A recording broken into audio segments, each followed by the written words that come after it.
السلام عليكم ورحمة الله وبركاته. نحمده ونصلي على رسوله الكريم. أما بعد فأعوذ بالله من الشيطان الرجيم. بسم الله الرحمن الرحيم.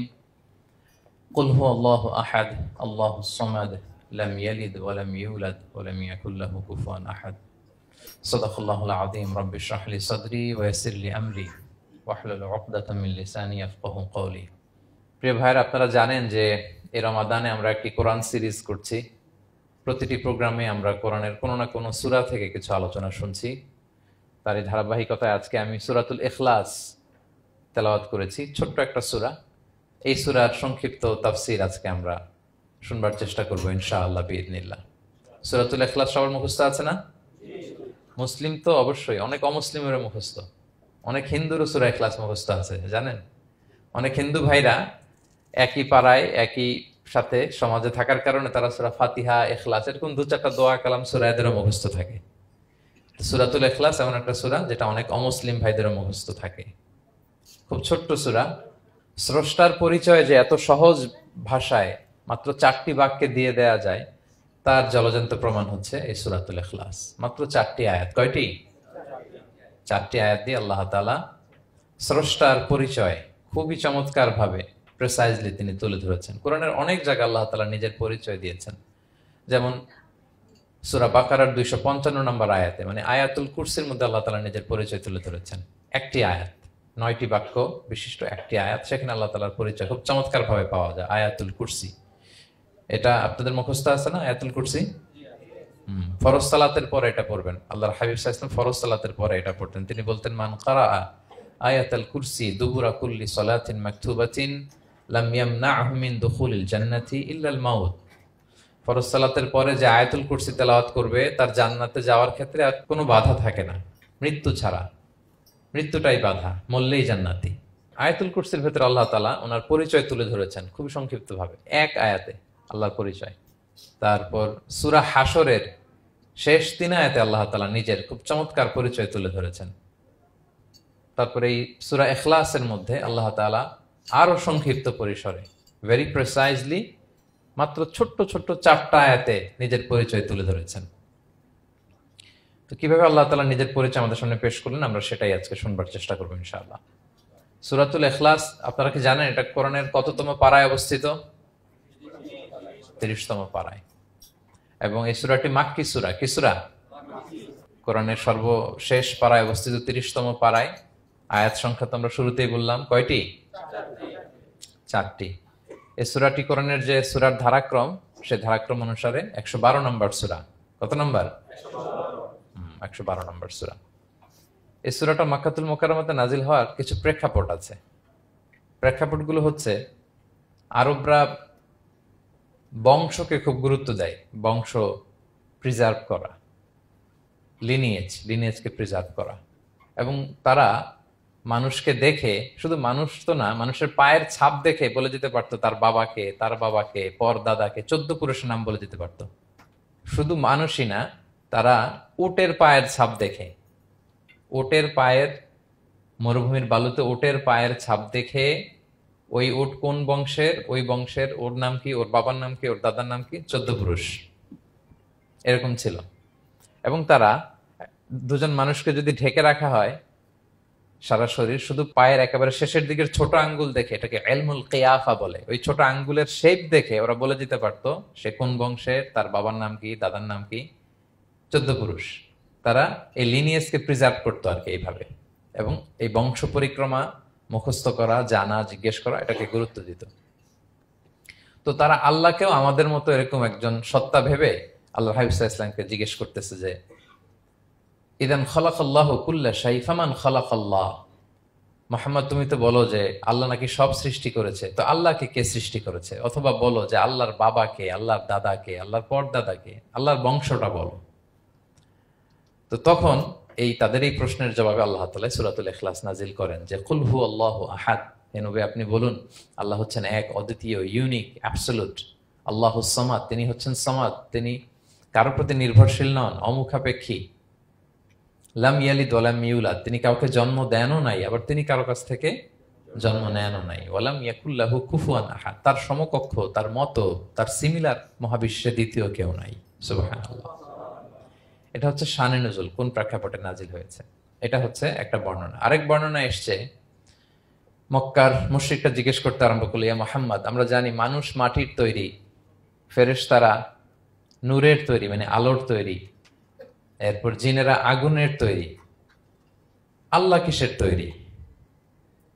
আল্লাহ তাআলার বাইয়িন লানা জিনসা রাব্বিক, তোমার আল্লাহর জিন্স বর্ণনা করো, সে কোত্থেকে আসছে, কি দিয়ে, কোন জিন্স থেকে, মানে কোন জিনিস থেকে তৈরি? তখন আল্লাহ তাআলা এই সূরাটা নাজিল করলেন, কুল হুয়াল্লাহু আহাদ আল্লাহুস সামাদ লাম ইয়ালিদ ওয়া লাম ইউলাদ ওয়া লাম ইয়াকুল লাহু কুফুয়ান আহাদ। এইভাবে অনেকগুলো বর্ণনা পাওয়া যায় যে এরকম এরকম প্রেক্ষাপটে যখন রাসূল সাল্লাল্লাহু আলাইহি ওয়াসাল্লামকে তারা এই সমস্ত প্রশ্ন জিজ্ঞেস করে, তখন তাদের প্রশ্নের জবাব স্বরূপ আল্লাহ তাআলা 4 আয়াত বিশিষ্ট এই সূরাটি নাজিল করেন। তাহলে সূরার কোন প্রেক্ষাপটে, কোন সিচুয়েশনে সূরাটা নাজিল হলো, এটা সবার কাছে ক্লিয়ার না এখন? এই সূরার কিছু ফজিলত পাওয়া যায়। আপনারা তো সূরার নাম শুনেছেন সূরাতুল ইখলাস। ইখলাস শব্দের অর্থ হচ্ছে সিনসিয়ারিটি, আন্তরিকতা বা একনিষ্ঠতা। যেহেতু এই সূরায় একনিষ্ঠতার সাথে আল্লাহর তাওহীদের ঘোষণা দেওয়া হয়, এজন্য এই সূরার নাম হচ্ছে সূরাতুল ইখলাস। আবার এই সূরাকে সূরাতুত তাওহীদও বলে, যেহেতু আল্লাহর একত্ববাদের ঘোষণা এই সূরায় দেওয়া হচ্ছে, ওয়াননেস অফ গড। আবার এই সূরার একটা নাম হচ্ছে সূরাতুল মারিফা, যেহেতু এই সূরা মারিফা মানে জানা বা চেনা, যেহেতু এই সূরা পড়ার মধ্য দিয়ে আল্লাহর পরিচয় জানা যায়, আল্লাহকে চেনা যায়, এজন্য সূরার নাম সূরাতুল মারিফা। আচ্ছা, এই সূরার অনেক ফজিলত আছে, অনেক ফজিলত। আমরা কয়েকটা ফজিলত আপনাদের সামনে শেয়ার করবো ইনশাআল্লাহ। এই সূরার 1 নম্বর ফজিলত হচ্ছে রাসূল সাল্লাল্লাহু আলাইহি ওয়াসাল্লাম বিভিন্ন সুন্নত নামাজের দ্বিতীয় রাকাতে এই সূরাটা পড়তেন।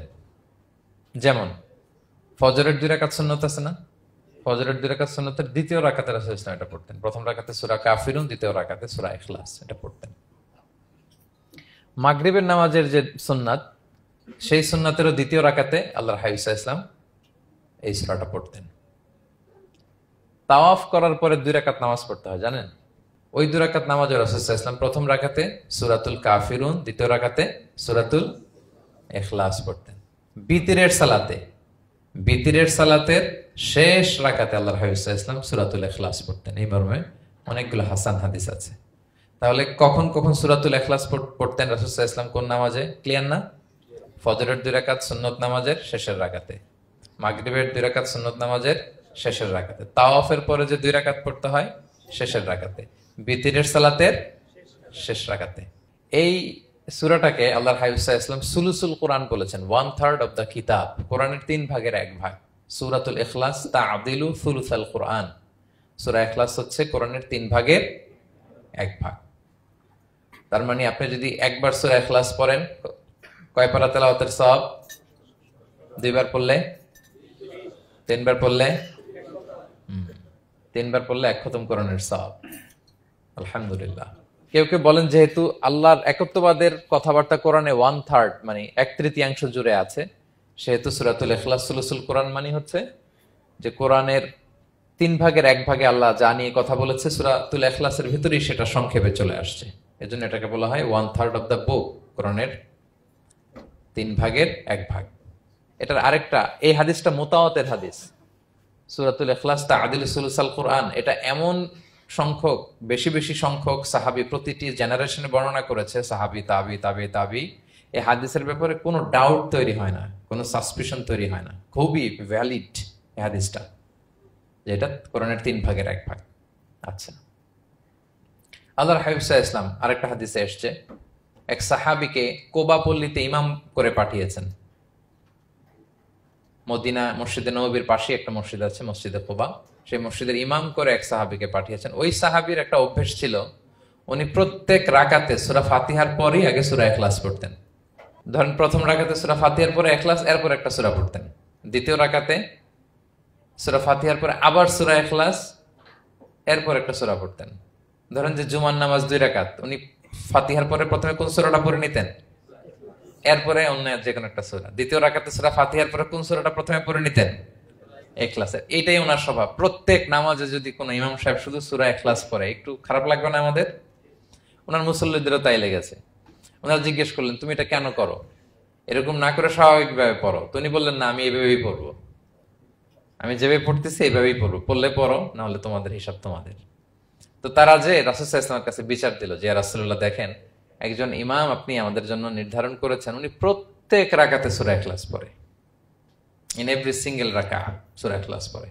তো রাসূল সাল্লাল্লাহু আলাইহি ওয়াসাল্লাম তাকে ডাকলেন, ডেকে বললেন, ঘটনা কি, তুমি নাকি এরকম করো, প্রত্যেক রাকাতে ফাতিহার পরে আগে ইখলাস দিয়ে শুরু করো, কেন কেন করো? সে বলতেছে, ইয়া রাসূলুল্লাহ, হ্যাঁ আমি আসলে এমনটা করি, কারণ আমি এই সূরাটাকে বড্ড ভালোবাসি। কারণ ফিহি সিফাতুর রহমান, এই সূরার ভেতরে আল্লাহর পরিচয় মেলে, আল্লাহর পরিচয় পাওয়া যায়, যেন সূরাটাকে আমি বড্ড ভালোবাসি।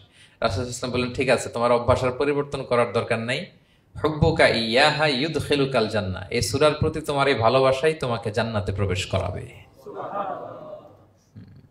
আরেক বর্ণনায় এসেছে, তুমি যেমনি আল্লাহর পরিচয় থাকার কারণে সূরাটাকে ভালোবাসো, আল্লাহ জানিয়েছেন যেন তোমাকে জানাই আল্লাহও তোমাকে ভালোবাসে। ফিহি সিফাতুর রহমান, এই সূরার ভেতরে রহমানের পরিচয় পাওয়া যায়, আল্লাহ সুবহানাহু ওয়া তাআলার পরিচয় পাওয়া যায়।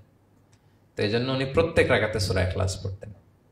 আরেকটা হাসান পর্যায়ের হাদিসে পাওয়া যায়, নবম হিজরিতে আল্লাহর হাবিব সাল্লাল্লাহু আলাইহি ওয়াসাল্লাম তাবুক যুদ্ধে অংশগ্রহণ করেছিলেন। আপনারা তাবুক যুদ্ধের নাম শুনেছেন? হ্যাঁ, নিশ্চয়ই শুনেছেন, যারা ইসলামের ইতিহাস, ইসলামের বায়োগ্রাফি নিয়ে পড়াশোনা করেছেন। তাবুক হচ্ছে অনেক দূরে মদিনা থেকে, খুব কষ্টের সফর ছিল। তখন খেজুর পেকে সবার ঘরে খেজুর, পাকা খেজুর উঠাতে হবে, আবার প্রচন্ড গরম, আবার সফরের দূরত্ব অনেক বেশি। এই সফরে মূলত কোনো যুদ্ধ সংগঠিত হয়, তাবুক যুদ্ধে কোনো যুদ্ধ হয় নাই। কয়েক সপ্তাহ লাগছে যেতে, কয়েক সপ্তাহ ফিরতে, এতটুকুই। জাস্ট কে পাক্কা ইমানদার আর কারা মুনাফেক, হিপোক্রিট, এটাকে ক্লিয়ার করার জন্য আল্লাহ তাআলা এই যুদ্ধের আহ্বান জানিয়েছেন যে যাও, অ্যাটাক করো, তাবুকে যাও। বিশাল বাহিনী, প্রায় বিশাল একটা বাহিনী যে তাবুকে চলে গেল। রাসূল সাল্লাল্লাহু আলাইহি ওয়াসাল্লাম যখন তাবুক যুদ্ধে ছিলেন, এই অভিযানে ছিলেন, তখন মদিনায় এক সাহাবী ইন্তেকাল করেন, নাম হচ্ছে মুআবিয়া ইবনে মুআবিয়া আল মুজহানি। তো উনি ইন্তেকাল যখন করলেন, রাসূল সাল্লাল্লাহু আলাইহি ওয়াসাল্লাম তো এত দূর থেকে এটা জানতেন না। জিবরাইল আলাইহিস সালাম এসে বললেন, ইয়া রাসূলুল্লাহ, মদিনাতে আপনার সাহাবী মুআবিয়া ইন্তেকাল করেছে। মুআবিয়া ইবনে আবি সুফিয়ান একজন সাহাবী আছে, উনি নয়, মুআবিয়া ইবনে মুআবিয়া আল মুজহানি। তখন বললেন, ইয়া রাসূলুল্লাহ, আপনি এই ৩০,০০০ সাহাবী নিয়ে এখানেই মরুভূমির মধ্যেই তার গায়েবানা জানাজা পড়েন, আমরাও আছি আপনার সাথে, আমরাও শরীক হব। রাসূল সাল্লাল্লাহু আলাইহি ওয়াসাল্লাম এত দূরে তাবুক থেকেই মুআবিয়া ইবনে মুআবিয়া আল মুজহানি রাদিয়াল্লাহু তাআলা আনহুর গায়েবানা জানাজায় শরীক হলেন। এই গায়েবানা জানাজায় সাহাবাদের সাথে ফেরেশতারাও শরীক হয়েছিলেন, দুই কাতারে, পেছনে দুই কাতার, প্রতি কাতারে ৭০,০০০ ফেরেশতা। জানাজা শেষে, দোয়া শেষে আল্লাহর হাবিব সাল্লাল্লাহু আলাইহি ওয়াসাল্লাম বললেন যে, জিবরিল, ঘটনা কি? মুআবিয়ার এত স্ট্যাটাস, এত মর্যাদা, কি কারণে তুমি দুই কাতারে ৭০,০০০ হলে ১,৪০,০০০ বিশাল ফেরেশতাদের বহন নিয়ে তুমি জানাজায় জয়েন করলে, কারণ কি? কি তার মর্তবা? তো জিবরাইল আলাইহিস সালাম বললেন, ইয়া রাসূলুল্লাহ, আপনার সাহাবী মুআবিয়ার বৈশিষ্ট্য ছিল তিনি কাইমান আও কাঈদান, দাঁড়িয়ে অথবা বসে, মাশিয়ান আও রাকিবান, আরোহণ অবস্থায় অথবা চলন্ত অবস্থায়, উঠতে বসতে চলতে ফিরতে সবসময় সে পড়তে থাকতো কুল হুয়াল্লাহু আহাদ আল্লাহুস সামাদ লাম ইয়ালিদ ওয়া লাম ইউলাদ ওয়া লাম ইয়াকুল লাহু কুফুয়ান আহাদ। এই সূরাটা ছিল তার ডেইলি ওজিফা, সবসময় উঠতে বসতে চলতে ফিরতে কোন সূরা পড়তো? সূরা ইখলাস পড়তো। এজন্য আল্লাহ তাআলার আদেশে আমরা ১,৪০,০০০ ফেরেশতা নিয়ে তার জানাজায় শরীক হয়েছি। সুবহানাল্লাহি বিহামদি। তাহলে বুঝতে পারতেছেন এই সূরার মর্তবা কতটা পছন্দনীয় সূরা আল্লাহর কাছে। যদিও ছোট আয়াত, কয়টা? কিন্তু আল্লাহর কাছে এটার ফজিলত অনেক বেশি। প্রিয় ভাইরা, শুধু এখানেই শেষ নয়, আল্লাহর হাবিব সাল্লাল্লাহু আলাইহি ওয়াসাল্লাম সকালে, সন্ধ্যায়, ফজরের পরে, মাগরিবের পরে এবং বিছানায় ঘুমোতে যাওয়ার আগে তিনি সূরাতুল ইখলাস, সূরা ফালাক, সূরা নাস পড়ে হাতের মধ্যে ফু দিতেন, দুই হাত একসাথে মিলিয়ে এরকম ফু দিয়ে মাথা থেকে বডিতে যতটুকু সম্ভব তিনি মাসে করতেন। ৩টা সূরাই শুরু হয়েছে কুল দিয়ে, এজন্য ৩ সূরাকে একসাথে বলে কুল আস-সালাসা, মানে ৩ কুল। এই ৩ কুল তিনি ফজরের পর, মাগরিবের পর আর বিছানায় ঘুমোতে যাওয়ার আগে পরে হাতে ফু দিয়ে সারা গায়ে মেসেজ করতেন। আপনারা করেন? হ্যাঁ, অভ্যাসটা, ওজিফাটা আছে তো আপনাদের, না? করবেন এটা। এটা special protection, you will get a special protection from আল্লাহ সুবহানাহু ওয়া তাআলা। অনেকে দেখবেন ব্ল্যাক ম্যাজিক করে, ব্ল্যাক ম্যাজিক কিন্তু সত্য, ম্যাজিক করে, সেহের করে আপনাকে দুর্বল করে ফেলবে। স্বয়ং আল্লাহর হাবিব সাল্লাল্লাহু আলাইহি ওয়াসাল্লামকে সেহের করা হয়েছিল। উনি কয়েক মাস স্ত্রীদের সাথে ফিজিক্যাল ইন্টিমেসিতে যেতে পারতেন না, এত দুর্বল হয়ে গেছিলেন। লাবিদ ইবনুল আসাম নামে এক ইহুদি মিত্র, সে জাদু করেছিল রাসূল সাল্লাল্লাহু আলাইহি ওয়াসাল্লামকে। ওনার মাথার চুল চিরুনির ভেতর 11টা গিট দিয়ে সেই ব্ল্যাক ম্যাজিক করেছে। নবী সাল্লাল্লাহু আলাইহি ওয়াসাল্লাম কয়েক মাস অসুস্থ ছিলেন। পরে সূরা ফালাক নাস যখন নাজিল হয় তখন আল্লাহ তাআলা বিষ্ণু সাল্লাল্লাহু আলাইহি ওয়াসাল্লামকে সুস্থ করে দিলেন। সাহাবীদেরকে নিয়ে এক কুয়ার নিচ থেকে, চিরুনি থেকে এই গিটগুলো খুলে খুলে রাসূল সাল্লাল্লাহু আলাইহি ওয়াসাল্লাম 11টা আয়াত তেলাওয়াত করলেন। রাসূল সাল্লাল্লাহু আলাইহি ওয়াসাল্লামকে সুস্থ করে দিল কে? আল্লাহ সুবহানাহু ওয়া তাআলা শিফা নসিব করলেন। তার মানে ব্ল্যাক ম্যাজিক সত্য, সিহির করে মানুষ। আপনার সফলতা, আপনার সাকসেস, এটা সবার ভাল লাগবে না, মনে রাখবেন। সবাই এটা পছন্দ করে না। আল আইনু হক, নজর কিন্তু সত্য, নজর সত্য, নজরের প্রভাব আছে, চোখের প্রভাব আছে। এজন্য কারো ভালো কিছু দেখলে মাশা আল্লাহ বলবেন, আল্লাহর দিকে ফিরিয়ে দিবেন ওটার কল্যাণ। কি বলবেন? একটা সুন্দর ফুটফুটে বাচ্চা দেখলে মাশা আল্লাহ, কারো সফলতা দেখলে, কারো ফার্মে গেলেন, বাগানে যেয়ে দেখলেন ফল মূল ভর্তি, কি বলবেন? মাশা আল্লাহ, বিসমিল্লাহ মাশা আল্লাহ বললে এটাতে আর ক্ষতি হয় না। অনেকে বলে যে বাবা মা মাশাআল্লাহ বলা লাগে না, বাবা মা আর নাকি মামা, এই তিনজন নাকি মাশাআল্লাহ না বললে কিছু, এটা ভুল কথা। বাবা মারা বলতে হয়। বাবাও তার ছেলের কোনো সাকসেস, ভালো কিছু দেখলে কি বলবে? মাশা আল্লাহ, তাবারাকাল্লাহ, অথবা বিসমিল্লাহ মাশা আল্লাহ, এটা আপনারা বলবেন। নজরের প্রভাব আছে। আপনি সিম্পলি দেখেন, এই যে আমি আপনাদের দিকে তাকিয়ে তাকিয়ে কথা বলছি, আমি যদি অনেকক্ষণ স্টেয়ারিং করি, কারো দিকে ভেবে তাকিয়ে থাকি, সে ভালো ফিল করবে? কেন? আমি কি তার মারছি, ধরছি, স্পর্শ করছি? কিছুই তো করলাম, শুধু আমি তার দিকে তাকিয়ে আছি। তার মানে এতেই সে অস্বস্তি ফিল করতেছে। ধরেন যে আপনি কোন একটা প্রোগ্রামে বসে আছেন, আপনার পাশে যে বসে, আপনি তার দিকে এরকম 10 মিনিট তাকায় আছেন, কোনো কথা ছাড়া শুধু তাকিয়েই রইলেন, তার কি ভাল লাগবে বলেন? সে কি কমফোর্টেবল ফিল করবে? সে ভয় পাবে, সে ভয় পাবে, অস্বস্তি ফিল। আপনি কিছুই করেন নাই, না তাকে টাচ করেছেন, না ধরেছেন, ছুঁয়েছেন, কিছু, শুধু তাকিয়ে আছেন। দেখেন নজরের কি প্রভাব। আল্লাহ আইনু হক, নজর সত্যি। এজন্য কারো সাকসেস দেখলে আমরা সবসময় যেন মাশাআল্লাহ বলি। মাশাআল্লাহ ঠোঁটের সাথে মিলিয়ে রাখবেন। ভালো দেখলে কি বলবেন? মাশাআল্লাহ, মাশাআল্লাহ, বিসমিল্লাহ মাশাআল্লাহ, মাশাআল্লাহ, তাবারাকাল্লাহ, এটা বলবেন। তাহলে আল্লাহর হাবিব সাল্লাল্লাহু আলাইহি ওয়াসাল্লামকেও সেহের করা হয়েছিল। এজন্য এই সেহের থেকে, ব্ল্যাক ম্যাজিক থেকে, আইন মানে জেলাসি, মানুষের নজর দিয়ে যে হিংসা করে, এই জেলাসি থেকে, মিন শাররি হাসিদিন ইযা হাসাদ, হাসাদ থেকে, মিন কুল্লি মাকরুহিন ওয়া শুরুর, এসব ক্যালামিটি, ডিজাস্টার, এগুলো থেকে পানা হিসেবে আপনি এই ওয়াজিফাটা করবেন। 3 কুল, কুল আস-সালাসা, 3 কুল। আমার সাথে সাথে বলেন, কয় কুল? 3 কুল। কি কি? সূরাতুল ইখলাস, সূরা ফালাক, সূরা নাস। এই 3টা পড়ে ফজরের পর, মাগরিবের পর আর ঘুমোতে যাওয়ার আগে হাত দুইটাকে একসাথে করে পরে লম্বা একটা ফু দিয়ে মাথা থেকে মাসাজ করবেন সারা গায়ে। পারা যাবে ইনশাআল্লাহ বিইذنিল্লাহ। এবং আম্মা জান আয়েশা রাদিয়াল্লাহু তাআলা আনহা বলতেন, আমি যখন কখনো অসুস্থ হয়ে যেতাম, অসুস্থ হলে রাসূল সাল্লাল্লাহু আলাইহি ওয়াসাল্লামকে যে যখন কমপ্লেইন করি, ইয়া রাসূলুল্লাহ আমি তো অসুস্থ, রাসূল সাল্লাল্লাহু আলাইহি ওয়াসাল্লাম আমাকে এই আমলটা করতে বলতেন। মানে আয়েশা, তুমি সূরাতুল ইখলাস, সূরা ফালাক, সূরা নাস পড়ে সারা গায়ে কি করো? ফু দাও।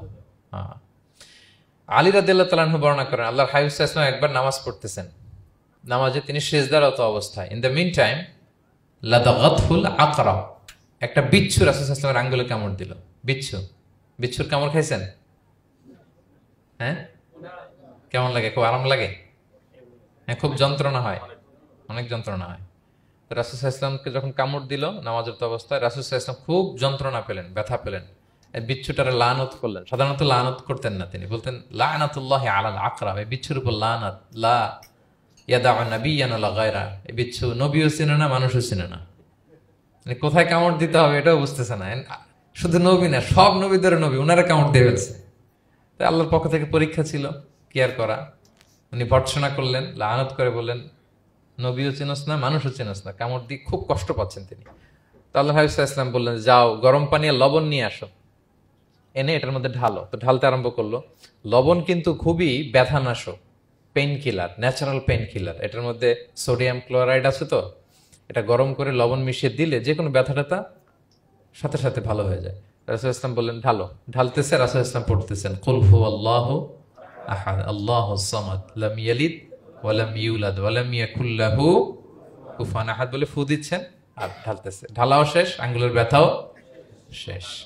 তাহলে রাসূল সাল্লাল্লাহু আলাইহি ইসলামের একটা চিকিৎসা পদ্ধতি আপনারা জানলেন, তিব্বে নাবাবি, যে সাপ বিচ্ছু কিছু দংশন করলে ওখানে কুসুম ওয়ার্ম ওয়াটার, লবণ দিয়ে ওয়ার্ম ওয়াটার করে সেখানে ঢালতে হবে। আর কোন সূরা পড়তে হবে? কুল হুয়াল্লাহু আহাদ আল্লাহুস সামাদ লাম ইয়ালিদ ওয়া লাম ইউলাদ ওয়া লাম ইয়াকুল লাহু কুফুয়ান আহাদ, এটা পড়তে হবে।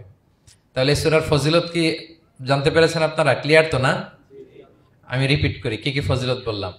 রাসূল সাল্লাল্লাহু আলাইহি ওয়াসাল্লাম ফজরের নামাজের সুন্নাতে, মাগরিবের সুন্নাতে, তাওয়াফের পরের সুন্নাতে, ভিতরের শেষ রাকাতে সূরাতুল ইখলাস পড়তেন। রাসূল সাল্লাল্লাহু আলাইহি ওয়াসাল্লাম সূরাটাকে সুলুসুল কোরআন, 1/3 অফ দ্য কিতাব বলেছেন। কোরআনের কয় ভাগের এক ভাগ? এবং এক সাহাবীর ঘটনা তো শুনলাম, সে সব নামাজে সূরা ইখলাস পড়তো। মুসল্লিরা কমপ্লেন করার পরেও সে পড়লো। রাসূল সাল্লাল্লাহু আলাইহি ওয়াসাল্লাম বললেন, কেন পড়ো? বলে যে ফিহি সিফাতুর রহমান, এই সূরা আল্লাহর পরিচয় আছে, এই সূরাটা বড্ড ভালো লাগে। তো রাসূল সাল্লাল্লাহু আলাইহি ওয়াসাল্লাম বললেন, এই সূরার প্রতি তোমার ভালো লাগেই তোমাকে জান্নাতে নিয়ে যাবে। আরেক বর্ণনায় যে তুমি যেমনি আল্লাহর কারণে এই সূরাকে ভালোবাসো, আল্লাহও জানিয়েছেন তিনি তোমায় ভালোবাসেন। এরপর মুআবিয়া ইবনে মুআবিয়া আল মুজানির হাদিস শুনলাম, তিনি উঠতে বসতে চলতে ফিরতে সবসময় কোন সূরা পড়তেন? সূরাতুল ইখলাস। ফলে আকাশ থেকে 1,40,000 ফেরেশতা এসে দুই কাতারে 70,000 করে ওনার গায়েবানা জানাজা অংশগ্রহণ করেছেন। এবার বলেন, এটাকে আপনারা কি ওয়াজিফা বানাবেন? হ্যাঁ, বানাবেন daily ওয়াজিফা? Make it your daily wazifa. Recite Suratul Ikhlas every day, especially in the morning and evening. তাহলে সূরার ইন্ট্রোডাক্টরি ডিসকাশন শেষ, নাজিলের প্রেক্ষাপট শেষ, ফজিলত শেষ। এবার আমরা সূরায় ঢুকে যাই। কি বলেন? আউযু বিল্লাহি মিনাশ শাইতানির রাজিম, বিসমিল্লাহির রহমানির রহিম। বিতাড়িত শয়তান থেকে আল্লাহর কাছে পানাহ চাই, পরম করুণাময় অসীম দয়ালু আল্লাহর নামে শুরু করছি। আল্লাহ বলছেন, কুল হুয়াল্লাহু আহাদ। হে নবী আপনি বলুন, ওই যে বারবার প্রশ্ন করে, বাইয়িন লানা জিনসা রাব্বিক, তোমার আল্লাহ কি দিয়ে তৈরি?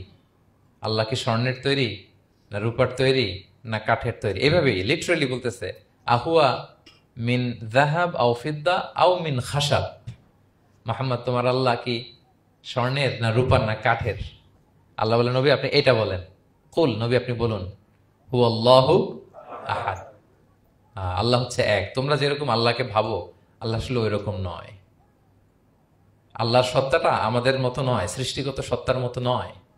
আমরা এটাতে প্রায় ভুল করে ফেলি। অনেকে এমন এমন প্রশ্ন করি আল্লাহর সাথে, মনে হয় যেন আল্লাহ আমার একেবারে, আমরা নিজেরা নিজেরা যেরকম ওই রকম। কিন্তু স্রষ্টা যে সৃষ্টি জগতের অনেক ঊর্ধ্বে, এটা আমরা বুঝি না। তিনি সময়ের ঊর্ধ্বে, তিনি স্থানের ঊর্ধ্বে, তিনি কালের ঊর্ধ্বে, সবকিছুর ঊর্ধ্বে। যেমন আমাদের 3টা কাল আছে, হ্যাঁ, অতীত, তারপর বর্তমান যেটাকে ধরা যায় না, প্রতি সেকেন্ডে, ন্যানো সেকেন্ডে এটা অতীত হয়ে যাচ্ছে, আর যেটা সামনে ঘটবে এটা কি? ফিউচার, ভবিষ্যৎ। তা আল্লাহরও কি এরকম অতীত বর্তমান ভবিষ্যৎ আছে? সময়টা আমাদের জন্য, উনি তো সময়ের স্রষ্টা, ওনার সাথে আপনি সময় সেট করতে পারবেন না, উনি সময়ের ঊর্ধ্বে। ফলে উনি এই ইবলিস যে আদেশ ভঙ্গ করা, আদম আলাইসাল্লাম এবং হাওয়া আলাইসাল্লাম পৃথিবীতে আসা, নূহ, দাউদ, হুদ, সালেহ থেকে শুরু করে এই একের পর এক নবী, শেষ নবী, বর্তমান সময়, ভবিষ্যৎ, দাজ্জাল, কিয়ামত, সব তিনি এট এ গ্ল্যান্সে দেখেন, একবারে ওনার চোখের সামনে। আমাদের মতো অতীত বর্তমান ভবিষ্যৎ ওনার নাই। আমরা যেমনি ভাব প্রকাশের জন্য ভাষা লাগে, এই যে আমি বাংলায় কথা বলতেছি আপনারা বুঝতেছেন, হ্যাঁ, মালাইরা যারা মালাইতে কথা বলে, ইংলিশরা ইংরেজিতে কথা, চাইনিজে কথা বলে, ভাষা, উনি ভাষার স্রষ্টা, ফলে ওনার ভাষাও লাগে না। কিন্তু উনি বোঝানোর জন্য একটা ভাষা ইউজ করে আমাদের জন্য সহজ করে দিয়েছেন। একটা ভাষায় না বললে তো আমরা বুঝবো না, ফলে উনি আরবি ভাষায় কোরআনটাকে নাজিল করেছেন যাতে আমরা বুঝি। কিন্তু উনি ভাষার মুখাপেক্ষী না, ওনাকে সময়, কাল, ভাষা কোনো কিছু দিয়ে বাধা যায় না, উনি সবকিছুর ঊর্ধ্বে, সবকিছুর ঊর্ধ্বে। এবং আল্লাহ কোথায় আছেন? আমরা বলি যে আরশের উপরে আছেন। সেখানে ওই এরিয়াটা হচ্ছে লা জামান লা মাকান, ওখানে সময়, তারপর কাল, এগুলো ওখানে যায় না। আল্লাহর সাথে প্রশ্নগুলো একেবারেই অবান্তর। ফলে আমরা যে প্রশ্নগুলো হুট করে না বোঝার কারণে করে ফেলি, যেহেতু আমাদের খুব সীমিত জ্ঞান, ফলে আমরা সৃষ্টির সাথে স্রষ্টাকে গুলিয়ে ফেলি। কিন্তু উনি কিন্তু আমাদের মতো নন। এজন্য আল্লাহ বলেন যে আমাকে জিজ্ঞেস করে যে আমি লোহার তৈরি, না স্বর্ণের তৈরি, না রূপার তৈরি, নাকি পাথরের তৈরি বা কাঠের তৈরি, তুমি বলো, কুল হুয়াল্লাহু আহাদ। হে নবী আপনি বলুন, আমি হচ্ছি এক, একক, অদ্বিতীয়। আরবিতে এক, এক বলতে আরবিতে ওয়াহেদ শব্দ ব্যবহার করে, আহাদ ব্যবহার করা হয় না। ব্যক্তির গুণ হিসেবে কখনো আহাদ ব্যবহার করা হয় না। এটা কেবলমাত্র শুধুমাত্র একমাত্র আল্লাহ তাআলার জন্য ব্যবহার করা হয়, তিনি আহাদ। আহাদ, কারণ ওয়াহেদ শব্দের ওয়াহেদাতুন হয়, মানে পুরুষবাচক হয়, স্ত্রীবাচক হয়, কিন্তু আহাদের আর কিছু হয় না, আহাদ আহাদি। আল্লাহ শব্দটাই এরকম, আল্লাহ শব্দটাই এরকম। যেমন ঈশ্বরের ঈশ্বরী হয়, ভগবানের ভগবতী হয়, গডের গডেস হয়। আল্লাহর এরকম স্ত্রীবাচক কিছু আছে? কিছু নাই। আল্লাহ বলেন ইন্নানি আনাল্লাহু লা ইলাহা ইল্লা আনা ফা'বুদনি ওয়া আকিমিস সালাতা লিযিকরি। নিশ্চয় আমি আল্লাহ। মুসা আলাইহিস সালামকে প্রথম যে প্রত্যাদেশ রেভেলেশন দিয়েছিলেন মুকাদ্দাসে তুয়ার পাশে, তুর পাহাড়ের পাদদেশে, ওখানে প্রথম মুসা আলাইহিস সালাম আল্লাহর সাউন্ড তখন তিনি শুনেছিলেন, এবং আল্লাহর সাউন্ডটাও আমাদের সাউন্ডের মতো নয়। যেমন আমি এদিক থেকে কথা বললে আপনি এই পাশ থেকে শুনবেন, এদিক থেকে কথা বললে, এদিক থেকে আমাকে ডাক দিলে এদিকে, তার মানে আমি দিকের সাথে সম্পৃক্ত। আল্লাহর এটা এরকম না। মুসা আলাইহিস সালাম তিনি যখন আল্লাহর কথা শুনলেন, তিনি বললেন যে একটা সাউন্ড শুনলাম, এটা চারদিক থেকে শোনা যায়, চারদিক থেকে শোনা যায়। এবং তিনি ওনার প্রেগনেন্ট স্ত্রীকে নিয়ে মাদিয়ান ক্রস করে ইজিপ্টের বর্ডারে ঢুকবেন। ইন দ্য মিন টাইম আল্লাহ তাআলা ওই সময়টাকে চুজ করেছেন যে তাকে এখন নবী বানাবো, তাকে রেভেলেশন দিব। তো তিনি দেখলেন যে ইন্নী আনাস্তু নারান, আমি ওই যে লাআল্লি আতিকুম মিনহা বিকাবাসিন আও আজিদু আলান নারি হুদা, স্ত্রীকে দাসীকে বললেন যে একটু বসো, প্রচন্ড ঠান্ডা, ওই যে আগুন দেখা যায়, মনে হয় কেউ আগুন পোহাচ্ছে, আমি একটু আগুন নিয়ে আসি মশাল দিয়ে, তোমাদের আরাম লাগবে, একটু ওয়ার্ম আপ হবে। তো আগুনের কাছে যেয়ে দেখে সামনে যত যায় আগুন তত পেছায়, এবং আগুনটা সাধারণ আগুন না, একটা গাছ থেকে আগুন বেরোচ্ছে, কিন্তু ওই গাছের পাতা জ্বলে না, ডাল জ্বলে না, কিছুই হয় না। আসলে এটা আগুন না, এটা আল্লাহর নূর। আল্লাহর নূর সেখানে ফোকাস দেওয়া হয়েছে। এবং আল্লাহর নূরও আমাদের নূরের মতো না। নূর মানে লাইট, নূর মানে কি? লাইট। সো এই যে আমরা যে লাইট দেখি, এই লাইটের মতো না। কারণ আল্লাহর এই নূরের কাবার দেয়া হচ্ছে আবার নূরের পর্দা দিয়ে। পর্দা দেয়া হয় সাধারণত আলোকে আটকানোর জন্য, কিন্তু আল্লাহর যে পর্দা, হিজাবের কথা বলা হয়েছে, ওইটা, ওই পর্দাটাও আলো, আলোর পর্দা। আমাদের সাথে মিলালে হবে? আমরা ঘরে পর্দা টাঙাই কি থামাতে বলেন তো? আলো থামাতে। আর আল্লাহর যে হিজাব পর্দাগুলো কিসের? আলো, নূরের। সো কশ্চিন কালেও আপনি সৃষ্টির সাথে স্রষ্টাকে মিলাবেন না। আমরা ভুল করে অনেক সময় এরকম অবান্তর প্রশ্নগুলো করি। তো আল্লাহ তখন মুসা আলাইহিস সালামকে প্রত্যাদেশ করলেন যে ইন্নানি আনাল্লাহ লা ইলাহা ইল্লা আনা ফা'বুদনি, আমি আল্লাহ। আমি কি? আল্লাহ। এই আল্লাহ নামটা আল্লাহ নিজেই রেখেছেন। আমাদের নাম রাখে আমাদের বাবা দাদা, আল্লাহর তো বাবা দাদা কেউ নাই। আল্লাহর নাম কে রেখেছে? আল্লাহ নিজেই রেখেছেন। ফা'বুদনি, আমার ইবাদত করো, ওয়া আকিমিস সালাতা লিযিকরি। তাহলে এখানে প্রথম আয়াতেই শিরকের উপর কুঠারাঘাত করা হয়েছে, শিরকি আকীদাকে লন্ডভন্ড করে দেয়া হয়েছে, এবং বোঝানো হয়েছে আল্লাহ হচ্ছেন এক, অদ্বিতীয়, একক। কারণ আমরা যত ইবাদত করি, এর মধ্যে যদি শিরকের স্পর্শ থাকে, আমাদের ইবাদত ভ্যানিশ হয়ে যাবে, এটার কোনো দাম নাই। লা ইন আশরাকতা লা ইয়াহবাতান্না আমালুক ওয়া লা তাকুনান্না মিনাল খাসিরিন। আল্লাহ বলেন যদি শিরক করো তাহলে তোমার সব আমল বাতিল হয়ে যাবে, তোমার রোজা, নামাজ, হজ, যাকাত, জিকির কিছু থাকবে না। এজন্য শিরক যাতে কখনো আমাদের না হয়, শিরকের সাথে যেন আমাদের সম্পর্ক না থাকে। ইন্নাল্লাহা লা ইয়াগফিরু আন ইউশরাকা বিহি ওয়া ইয়াগফিরু মা দুনা যালিকা লিমান ইয়াশা। আল্লাহ সব মাফ করেন, কিন্তু শিরকের গুনাহ মাফ করেন না।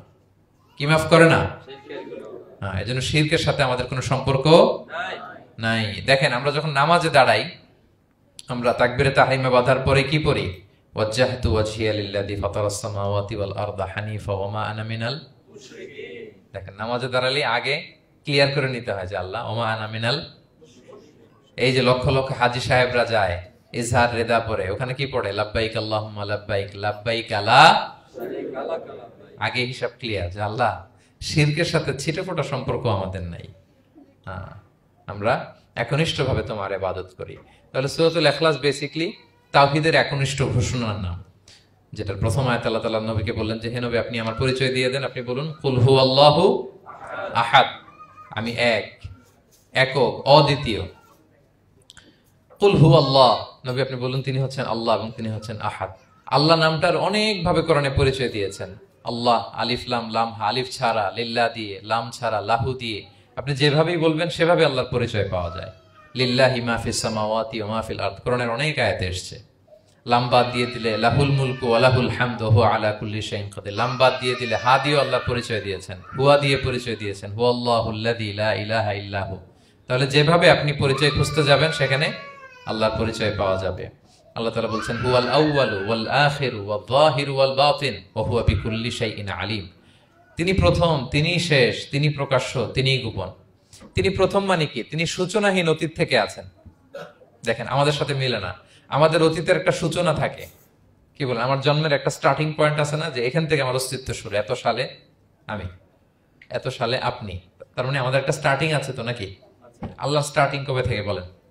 কবে থেকে, যে এই সময় থেকে উনি আল্লাহ বলেন? Nobody knows, কারণ হুয়াল আউয়াল, এই আউয়াল মানে এমন শুরু, সূচনাহীন শুরু, এমন শুরু যেটার কোনো কি নাই, সূচনা নাই। আবার সীমাহীন ভবিষ্যৎ পর্যন্ত তিনি থাকবেন। কতদিন তার রাজত্ব, ক্ষমতা, সভরেন্টি, পাওয়ার থাকবে? কতদিন বলেন? সীমাহীন, এটার কোনো শেষ নাই। হুয়াল আউয়াল ওয়াল আখির ওয়াল যাহির ওয়াল বাতিন। এবং সবকিছু ধ্বংস হবে তিনি ছাড়া। কুল্লু মান আলাইহা ফান ওয়া ইয়াবকা ওয়াজহু রাব্বিকা যুল জালালি ওয়াল ইকরাম। সব শেষ হবে, উনি অবিনশ্বর, শাশ্বত, চিরঞ্জীব। তাই বলে উনি আমাদের থেকে দূরে নন, খুব কাছে। আমরা ডাকলেই তিনি ডাকে সাড়া দেন। আমাদের সবকিছু তিনি দেখেন, অবজার্ভ করেন, মনিটর করেন। ওয়া নাহনু আকরাবু ইলাইহি মিন হাবলিল ওয়ারিদ। আমাদের এখানে একটা রগ থাকে, এই রগেরও কাছে, তার মানে খুব কাছে, খুব কাছে। আমরা তাকে না দেখলেও তিনি আমাদের দেখেন। লা তুদরিকুহুল আবসারু ওয়া হুয়া ইউদরিকুল আবসারা ওয়া হুয়াল লাতীফুল খবীর। কোনো চোখ তাকে দেখে না, কোনো দৃষ্টি তাকে আয়ত্ত করতে পারে না, কিন্তু সকল দৃষ্টিকে তিনি আয়ত্তে রাখেন। সুবহানাল্লাহ। এভাবে আল্লাহ তাআলা খুব প্রিসাইজলি 4টা আয়াত দিয়ে নিজের পরিচয় দিয়েছেন। কুল হু আল্লাহু আহাদ। হে নবী আপনি বলুন তিনি আল্লাহ, তিনি অদ্বিতীয়। বাংলারও অনেক সীমাবদ্ধতার ফলে আমাকে এক, একক এগুলো ইউজ করা লাগতেছে, কিন্তু আল্লাহর আহাদ বোঝাতে যে এক, একক, এটা যথেষ্ট না। এটা আমার লিমিটেশন, আমাদের লিমিটেশন, ভাষার লিমিটেশন। কিছু দিয়ে তো আমার অডিয়েন্সকে বা আমাদের বুঝতে হবে দ্য এসেন্স অফ গড। এজন্য আমরা বলি এক, একক, অদ্বিতীয়। অদ্বিতীয়টা খুব অনেকটাই পারফেক্ট। তাহলে তিনি হচ্ছেন আহাদ, এবং এই আহাদের লেসন দেওয়ার জন্য সব নবীরা এসেছে। সব নবীরা একই কথা বলেছেন, আদম আলাইহিস সালাম থেকে শুরু করে বিষ্ণু ইসা ইসলাম পর্যন্ত একই কথা বলেছেন, যে ইয়া কওমি ইবুদুল্লাহ মা লাকুম মিন ইলাহিন গায়রু আফালা তাআকিলুন। হে আমার জনপদের লোকেরা, কি হলো তোমরা এত কিছুর ইবাদত করো, দাসত্ব করো, তোমরা ইবাদত করবে এক সত্তার, তিনি কে? মা লাকুম মিন ইলাহিন গায়রু, তিনি ছাড়া কোনো ইলাহ তোমাদের নেই। তাহলে এই যে ওয়াননেস অফ গড, স্রষ্টা যে একজন, এই কনসেপ্টটাকে ক্লিয়ার করবার জন্যই এত এত নবীরা পৃথিবীতে হাজির হয়েছেন। তাহলে আল্লাহর চমৎকার একটা নাম জানলাম আমরা, আহাদ। কি নাম? মজার ব্যাপার হচ্ছে এই নাম কোরআনে আর কোথাও নাই। আহাদুন শব্দ যেটা আছে এটা অন্য অর্থে, এক, এক অর্থে আর কি। কিন্তু আল্লাহর আহাদ কোরআনের শুধু এই সূরাতেই এসেছে। আল্লাহর আহাদ নামটা শুধু এই সূরাতেই এসেছে। আহাদ, আহাদ। আপনারা বেলাল রাদিয়াল্লাহু তাআলা আনহুর ঘটনা জানেন, যে উমাইয়াত ইবনে খালাফ খুব পাষণ্ড মাওলা ছিল ওনার, মনিব। এমন কোন অত্যাচার নাই যে ঈমান আনার কারণে বেলাল রাদিয়াল্লাহু তাআলা আনহুর উপর করা হয় নাই। পিটানো, চাবুক মারা, টানা হেচড়া করা, উত্তপ্ত মরুভূমিতে। যারা হজ উমরা করতে গিয়েছেন তারা তো দেখেছেন মরুভূমির বালু, ওখানে কত গরম, চাল ছেড়ে দিলে মুড়ি হয়ে যাবে, খই হয়ে যাবে। ওই উত্তপ্ত গরম বালুতে বেলাল রাদিয়াল্লাহু তাআলা আনহুকে শুইয়ে পেটের উপরে পাথর রেখে দেওয়া হয়েছিল। তখন তিনি আল্লাহর একত্ববাদের ঘোষণা এই শব্দটা দিয়ে করেছেন। অস্ফুট কণ্ঠে উনি বারবার বলছিলেন আহাদ, আহাদ, আহাদুন, আহাদ। তো আল্লাহ তাআলার এই নামটা, আহাদ নামটা, এই সূরা ছাড়া কোরআনের অন্য কোথাও আসেনি। তাহলে প্রথম আয়াতটা কি? কুল হু আল্লাহু। হে নবী তারা জিজ্ঞেস করে আমার বংশ কি, বাপদাদা কই, কাঠের না মাটির না লোহার না সোনার, আপনি বলুন কুল হু আল্লাহু, তিনি এক, অদ্বিতীয়। আল্লাহুস সামাদ, তিনি হচ্ছেন সামাদ। আল্লাহর আরেকটা নাম আস-সামাদ। আল্লাহুস সামাদ। সামাদ শব্দের অনেকগুলো অর্থ পাওয়া যায়। সামাদের একটা মিনিং হচ্ছে যার উপরে আর কারো কোনো স্ট্যাটাস বা মর্যাদা নাই। আরবিতে বলে মানতাহা ইলাইহি সুগদাদু ওয়া শারাফ। মর্যাদা, স্ট্যাটাস যত শীর্ষে, পিকে যেতে পারে, ওইটার নাম হচ্ছে সামাদ, এর উপরে নাই। সামাদের আরেকটা অর্থ হচ্ছে যে পরনির্ভরশীল নয়, মানে তার কারোর উপর নির্ভর করা লাগে না, সে স্বয়ং সম্পূর্ণ। আচ্ছা পৃথিবীতে এমন কারো নাম বলেন তো যে কোনো দিন কোনো কিছুতে কোনো কাজে অন্যের মুখাপেক্ষী হওয়া লাগে নাই, সে একা একা আত্মনির্ভরশীল, স্বয়ং সম্পূর্ণ, এরকম একজনের নাম বলেন? আছে? কেউ নাই। কোনো না কোনো ভাবে আপনি পাওয়ারফুল কারো কথা বলবেন, এত আরো নির্ভরশীল। এরা রাস্তা দেখায় না দিলে চলতেও পারে না, কোন দিকে যাইতে হবে এটা বলার জন্য 10 জন থাকে। এর ওয়াশরুমে নিয়ে যেতে হয় 10 জনের, এর এই সাপোর্ট, ওই সাপোর্ট, এই প্রোটোকল, অনেক কিছু, এর লোক লাগে আরো বেশি। তার মানে সাহায্য ছাড়া চলতে পারে এমন কোন সত্তা পৃথিবীতে নাই। একটা সত্তা যার কারো কোনো সাহায্য লাগে না, যার কারোর প্রতি কোনো নির্ভরতা নাই, কারো কাছে ঠেকা নাই, গোটা বিশ্ব তার কাছে ঠেকা। তিনি কে? তার নাম সামাদ। তার নাম কি?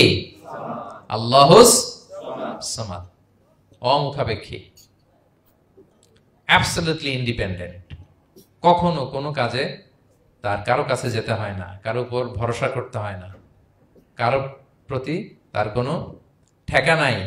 সব গোটা দুনিয়া তার কাছে ঠেকা, তার কাছে ফরিয়াদ করে, তার দিকে ঝুঁকে পড়ে আসতে বাধ্য। ওই সত্তার নাম হচ্ছে সামাদ। সামাদ ক্লিয়ার সবার কাছে? আল্লাহ তাআলা বলছেন, ইয়া আইয়ুহান নাসু আনতুমুল ফুকারাউ ইলাল্লাহ ওয়াল্লাহু হুয়াল গনিয়ুল হামিদ। ওহে মানুষেরা, তোমরা হচ্ছে ফকির। ফকির বিমানা মুফতাকির ইলাল্লাহ, মানে মুখাপেক্ষী। কার দিকে? ফুকারা ইলাল্লাহ ওয়াল্লাহু হুয়াল গনিয়ুল হামিদ। কিন্তু আল্লাহ কারো প্রতি মুখাপেক্ষী নন। গানি, তিনি প্রাচুর্যশীল, হামিদ, সপ্রশংসিত। সবাই তার কাছে ফরিয়াদ করে, তিনি কারো কাছে ফরিয়াদ, সবাই তার কাছে চায়, তিনি কারো কাছে চাওয়া লাগে না, সবাই তার কাছে মুখাপেক্ষী, তিনি কারো প্রতি মুখাপেক্ষী। তার নাম সমাদ। তার নাম কি? তাহলে সমাদ ক্লিয়ার? হ্যাঁ। লাম ইয়ালিদ ওয়ালাম ইউলাদ। লাম ইয়ালিদ, তিনি কাউকে জন্ম দেননি। ওয়ালাম ইউলাদ, তিনি নিজেও জন্ম নেন নাই। সুবহানাল্লাহ। দেখেন কত সহজ পরিচয়। তিনি কাউরে জন্ম দেনও নাই, জন্ম নেনও নাই। সুবহানাল্লাহ। আমাদের ধর্ম যে কত সুন্দর, এক আল্লাহর দিকে আমাদেরকে রেফার করা হয়েছে। অন্যান্য ধর্মের দিকে দেখেন কি আজীব কথা। খ্রিস্ট ধর্মে বলে আদম আলাইহিস সালাম পাপ করছে, ওই পাপের কারণে আমরা সবাই নাকি পাপী, জন্মাইলেই নাকি পাপী। ইসলাম বলে আমরা জন্মগ্রহণ করি মাসুম অবস্থায়, নিষ্পাপ। কিন্তু খ্রিস্টানরা কি বলে? আমরা পাপ নিয়ে জন্মাই, ফলে খোদার ছেলের দুনিয়াতে আসা লাগছে, এসে সবার পাপ নিজের কাঁধে নিয়ে শুলে চড়ছে, এরপরে খোদার সাথে যে বসে আছে। এটা হচ্ছে খ্রিস্ট ধর্মের কথা। অন্যান্য অনেক ধর্মে দেখেন ল্যাংটা বাবার কাছে যে মাথা নোয়াতে হয়। এরকম অনেক ধর্ম দেখছেন যে লোকটার চুলে জট বাঁধা, দাড়িতে জট বাঁধা, একেবারে উলঙ্গ, তার কাছে যে সবাই এরকম হাত পাতে। দেখছেন? দেখেন না আপনারা? নাকি শুধু আমি একাই দেখলাম? দেখছেন সবাই? আছে, কিন্তু আমি ধর্মের নাম বলতেছি না, কোনো ধর্মকে ছোট করা যাবে না, কিন্তু এরকম আছে। তো দেখেন কি সমস্ত অদ্ভুত নিয়ম কানুন। আগুন নিয়ে ওইখানে দৌড়াইতে হয়, এই করতে হয়। কিন্তু আমাদের এক সত্তার কাছে আমরা চাই, কোনো ভায়া লাগে না, মিডিয়েটর লাগে না, মধ্যস্থতাকারী লাগে না। আল্লাহ বলে ডাকার সাথে সাথে তিনি ডাকে সাড়া দেন। লাম ইয়ালিদ ওয়া লাম ইয়াকুল লাহু, জন্ম দেনও নাই, জন্ম নেনও নাই। মুশরিকরা বলতো আল মালাইকাতু বানাতুল্লাহ, তারা বলতো ফেরেশতারা নাকি আল্লাহর মেয়ে। নাউজুবিল্লাহ। ওয়া ক্বালাতিল ইয়াহুদু উযাইরুন ইবনুল্লাহ, ইহুদিরা বলতো উযাইর আলাইহিস সালাম আল্লাহর ছেলে। ওয়া ক্বালাতিন নাসারা আল মাসীহ ইবনুল্লাহ, আর খ্রিস্টানরা বলে ঈসা মাসীহ, ঈসা আলাইহিস সালাম উনি নাকি আল্লাহর ছেলে। নাউজুবিল্লাহ। আল্লাহ সবগুলো ভ্রান্ত ধারণার কবর রচনা করেছেন এই আয়াত দিয়ে। লাম ইয়ালিদ ওয়া লাম না না, এগুলো ভুল। ক্লিয়ার কাট শুনে রাখো, কান খাড়া করে জেনে রাখো। লাম ইয়ালিদ ওয়া লাম ইউলাদ, তিনি কাউকে জন্ম দেনও নাই, তিনি কারো কাছ থেকে জন্ম নেনও নাই। ইমাম আবু বকর আল বাকিল্লানি একজন বড়, অনেক বড় একজন দার্শনিক ছিলেন এবং তর্কবাগীশ ছিলেন, ইরাকের। নাম শুনেছেন কেউ? আবু বকর আল বাকিল্লানি। তো উনি কারো সাথে তর্ক লাগলে উনি খ্রিস্ট ধর্মের কত লোককে যে শাহাদা পড়াইছেন ওনার এই যৌক্তিক আলোচনা দিয়ে, তর্ক দিয়ে। সুবহানাল্লাহ। এক খ্রিস্টান পাদ্রী ওনারে প্রশ্ন করলো, তোমরা মুসলমানরা খুব রেসিস্ট। উনি বললেন কেন? বলছে তোমরা খ্রিস্টান মেয়ে বিয়ে করতে পারো, ইহুদি মেয়ে বিয়ে করতে পারো, মুসলিম কিন্তু ইহুদি মেয়ে, খ্রিস্টান মেয়ে শর্ত সাপেক্ষে, কিছু শর্ত আছে, ওই আলোচনা যাচ্ছেন, শর্ত সাপেক্ষে বিয়ে করতে পারে আহলে কিতাব হলে। কিন্তু কোন খ্রিস্টানরা মুসলিম মেয়ে আমাদের মেয়েদেরকে বিয়ে করতে পারবে না, কোন ইহুদি আমাদের মেয়েকে বিয়ে করতে পারবে না। তো বলে তোমরা খুব রেসিস্ট, তোমরা আমাদের মেয়ে না, ওকে তোমাদের মেয়ে আমাদেরকে দাও না। তো তিনি বলেন তোমরা তো ইহুদি, তোমাদের নবী হচ্ছে মুসা আলাইহিস সালাম, ওনাকে তো আমরা মানি, ওনার কথা তো কোরআনে আছে, এজন্য তোমাদের মেয়েকে বিয়ে করতে পারি। আর খ্রিস্টানদের নবী হচ্ছে ঈসা আলাইহিস সালাম, ওনাকেও মানি, ওনার মায়ের নামে বিশাল সূরাই আছে, সূরা মারিয়াম, আর ওনার ব্যাপারে হাজার শত শত আয়াত, তো এই জন্য তোমার খ্রিস্টানদের মেয়ে বিয়ে করতে পারি। তোমরা তো আমাদের নবী মুহাম্মদ সাল্লাল্লাহু আলাইহি ওয়াসাল্লামকে মানো না। মুহাম্মদ সাল্লাল্লাহু আলাইহি ওয়াসাল্লাম যে শেষ নবী, এটা তোমরা মানার সাথে সাথে মুসলমান হয়ে যাবে, এরপর আমাদের মেয়েকেও তোমরা বিয়ে করতে পারবে।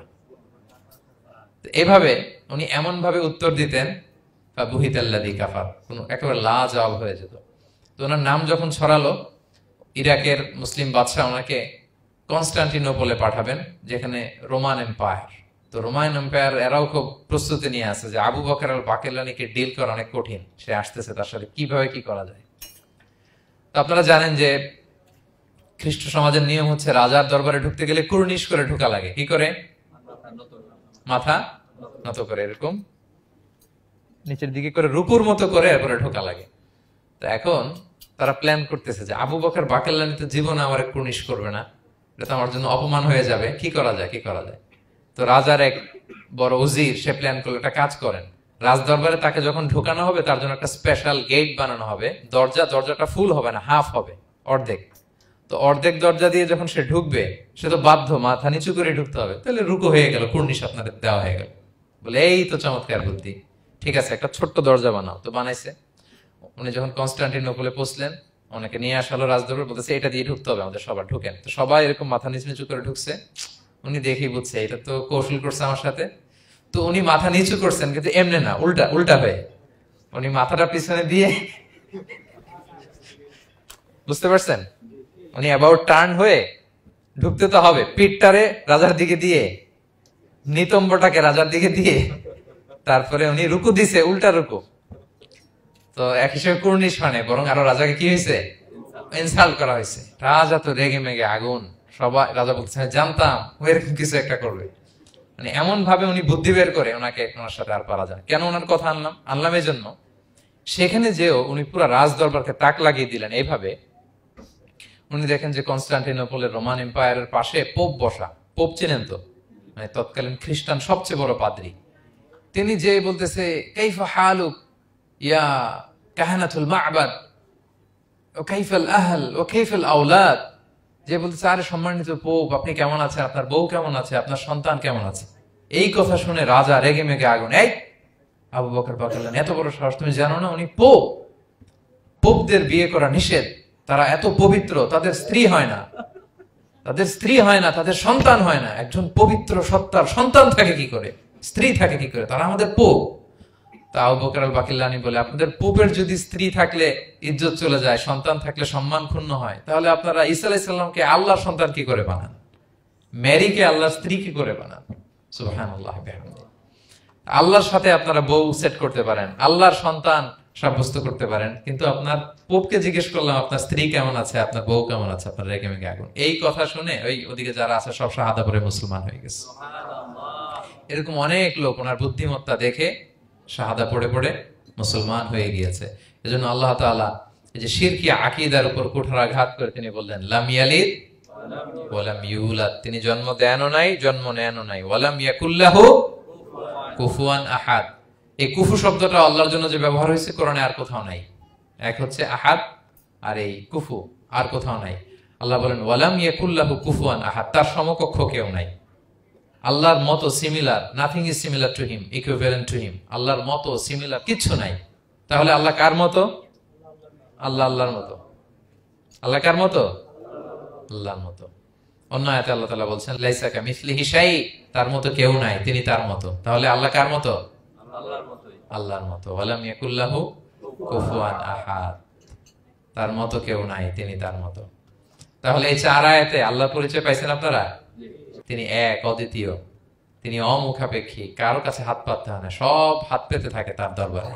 তিনি জন্ম দেনও নাই, জন্ম নেনও নাই, তার মতো কেউ নাই।